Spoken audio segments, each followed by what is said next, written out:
You know, in a world of new-to-you airplanes, unless you buy a new one or build your own, you really don't know what you're getting until the airplane goes in for its first annual inspection, if it even makes it that far.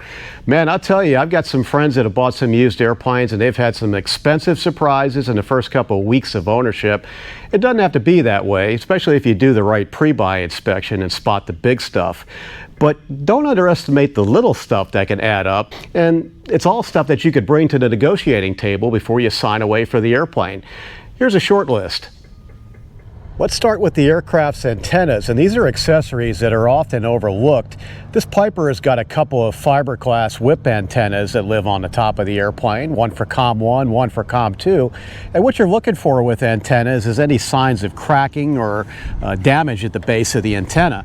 And the problem you run into with a lot of these antennas that have been neglected is you get water intrusion between the base of the antenna and the skin of the airplane, and that's a setup for corrosion. I've seen it so bad where large areas of metal had to get cut off the airplane and new areas put back in. That's a major repair that can be pretty expensive. Another area is the nav dipole antenna that lives on the vertical tail of a lot of airplanes. It's another area for corrosion buildup because water collects in that upper fairing. It not only corrodes the antenna, but it can also cause corrosion in the tail section. That's an L-band blade transponder antenna, and this one's actually in pretty good shape. But a lot of them, especially ones that are mounted close to the exhaust stack, actually get hot and melt. And you want to keep a good eye on it, keep them clean, make sure you don't get any blow-by oil and grease on them that can affect the performance. So how much can that cost? Well, for a typical single-engine Cessna, replace a couple of COM antennas, and while you're in there, especially if the antennas haven't been changed in a while, probably a good idea to replace a coax signal cable as well. A couple $1,000s in worst case when time you pull the interior apart and put it all back together again. And again, the time to address it is before you buy the airplane.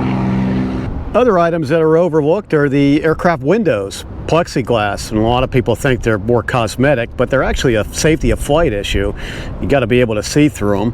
What do you think a new set of plexi costs for a Mooney? And the other gotcha is static system repairs. It's FAR 91411 and FAR 91413 that you have to be concerned about when you fly the airplane IFR and VFR. If you only fly the aircraft VFR, you're only obligated to have the transponder certified every 2 years. But the way I see it, it's a good idea to do a pedostatic check every 2 years as well, even if you don't plan to fly the airplane IFR. And the static systems in a lot of these old airplanes can be labor intensive to fix because there's a lot of static line that runs throughout the airframe. In Pipers and some other airplanes, they're made out of metal and they're joined together by a bunch of fittings. In Cessnas and other aircraft, they're actually plastic or polyflow tubing. After a while, they get brittle, they crack, and they're a source of leakage. You could run into thousands of dollars just in static system repairs, especially if you start pulling instruments because the old round gauge instruments start to have case leakage. And just because you bought a high-profile refurbed airplane doesn't mean you don't need to do a good pre-buy inspection on it. Let's get a little fly with Bruno. He's got a good story and some good advice. So we're here at Somerset Airport in New Jersey. Bruno's Grumman Cheetah has been replaced by a Grumman Tiger. And you and I caught up at Sun and Fun a couple months ago, and we sort of tried to do this discussion interview thing, but it was so windy out in the field and the audio wasn't very good, so we figured we'd come on over and visit with Bruno this morning. So if you've been following my channel for a while, you know that I flew this plane all over the place. I think I logged over 750 hours in it. I'm still flying it, of course. It's a great plane, and I put a lot of time and effort and money into it because I wanted to make it a plane that I felt safe taking it everywhere. You know, with friends, my wife, and all of that. I was craving more speed.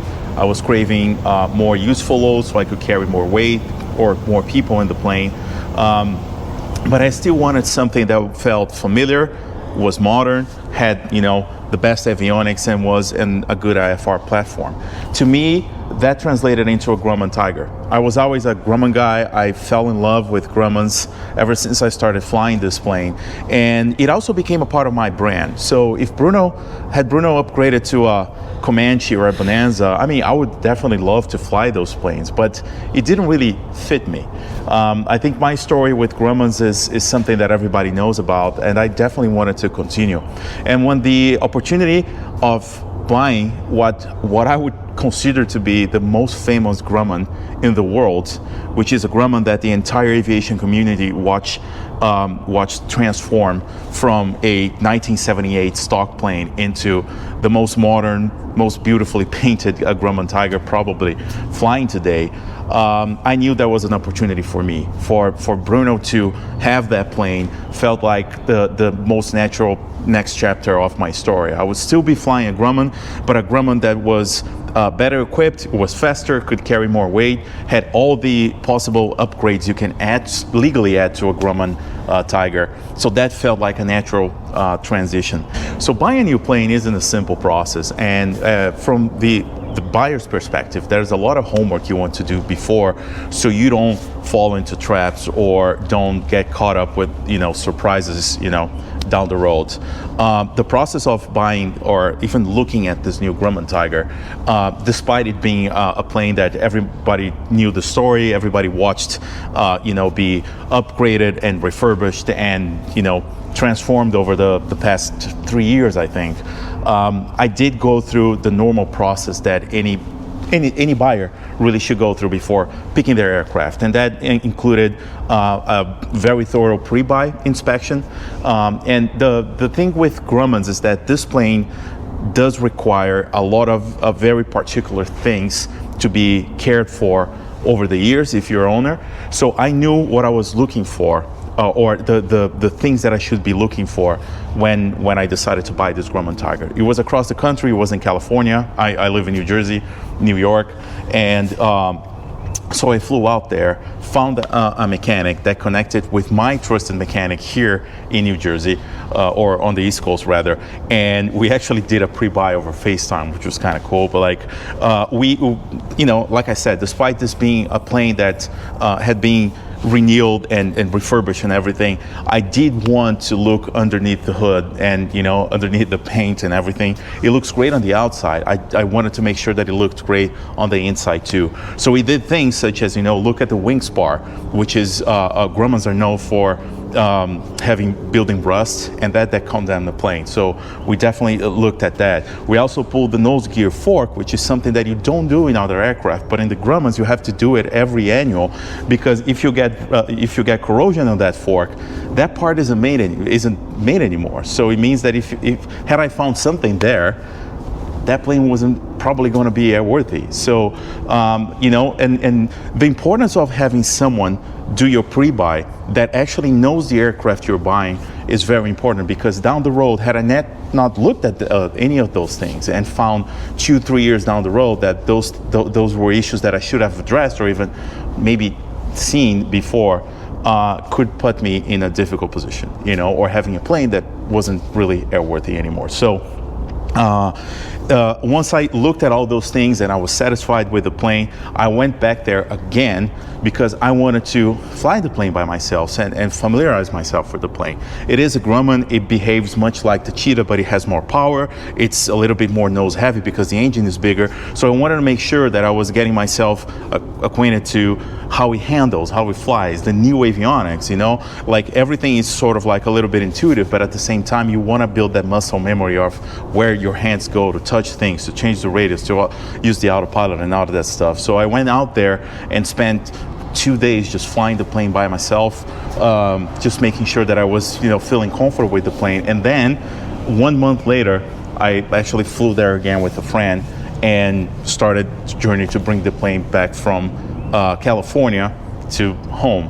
I stopped at Sun and Fun along the way because the time coincided, so I actually flew to Florida first, and then after Sun and Fun I flew it back home. It was a 26-hour journey from California to Florida, then to New Jersey. I got to know the plane just flying it all over the country, high deserts and over, the Midwest, and then the heat in California and everything. And it was just an awesome experience. It was an awesome opportunity to get used to the plane and actually learn everything about it while you're flying, at 2,500 miles across the country. So you might be wondering, well, where's the Tiger if the Cheetah is still in Bruno's hangar? Well, the Tiger is going through its annual inspection that was due in May. So I got the opportunity to fly home in March, beginning of April, flew it for a couple of months, and then brought it to my trusted mechanic or AAPM friend who lives down in South Carolina. And I make it a point to fly my plane there because I honestly don't trust anyone else to touch my plane, or a Grumman for that matter, aside from a few Grumman gurus is what we call them, that are spread across the country, but they are hard to come by, unfortunately. So earlier I spoke about the importance of having someone who knows the plane do your pre-buy and tell you what the things you should be looking at. Well, when it comes time for an annual where the plane will really be picked apart and taken apart, really, for you to really look under things and follow the Grumman annual checklist. This was a moment for me that was really important because after buying the plane and flying it for the couple of months, this was an opportunity to really get under there and see how it is. Because the plane had been recently rebuilt inside and out, we wanted to make sure that it was put back together, following the Grumman best practices and how the plane was meant to be built. The plane was meant to be set up when they left the factory back in '78. You still have to make sure that it's abiding to every aspect of the type certification that it got back in 1978. So in looking looking under the seats and looking under the cowling and seeing like what the engine looks like and what the interior looks like, how it was put back together. These are all things that we are looking into, addressing some things here and there, because oftentimes when you bring a Grumman to a shop or to a mechanic or anybody that's going to work on the plane, and they are not to their fault, but they are not really knowledgeable in this kind of plane, chances are things will be done that don't comply with the Grumman original checklist or the legal parts that you need to have on the plane. You might be using the wrong hardware, and that could be a screw that is supposed to be a little bigger or thinner, or it could be like a throttle cable, or it could be something that's missing or something that doesn't really comply with the norm. So these are all things we're looking into and making sure that if we find something, we fix it, so the plane is not only legal and airworthy, but through the lenses of the FAA, but also it's safest version to fly, because ultimately what I want my plane to be is safe. I don't defer squawks. If I see something wrong, I'm not the kind of a pilot or an owner that will defer that and think, oh, I'll take care of this next annual, or I'll do this the next time I see a shop or whatever. Every time I see something on the plane, I want it fixed. It might mean investing more in it, but every time I fly my plane, I want it to be the best version it can be. I did this with this plane for the past 5 years, and anybody that follows me followed that journey, saw when this plane was down for, some kind of like fixing a squawk. Everybody watched when I had a magneto fail with my parents on board, and but also saw me flying this plane absolutely everywhere, and that's why it's currently down in South Carolina for this annual. As soon as it's back, this one will hopefully find a new home, but until then I'm flying it, and because all the work and all the effort I put in it in the past 5 years, is flying like a dream. So if you want to follow my adventures in the Cheetah and everything I've done with this plane and the upcoming ones with the Tiger, you can find me on social media. You can follow my YouTube channel, which is Fly with Bruno, or look for me on Instagram. My handle is @fly_with_Bruno.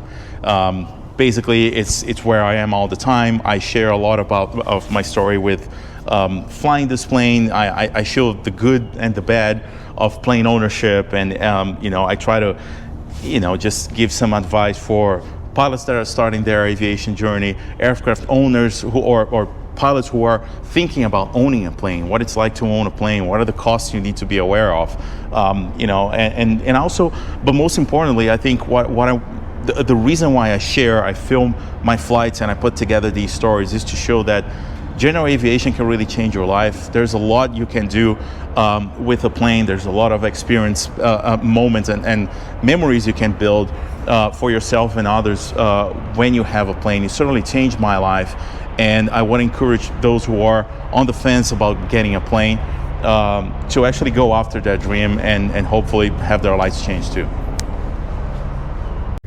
And as for me, I guess I'll stick with the devil I know. Thanks for watching.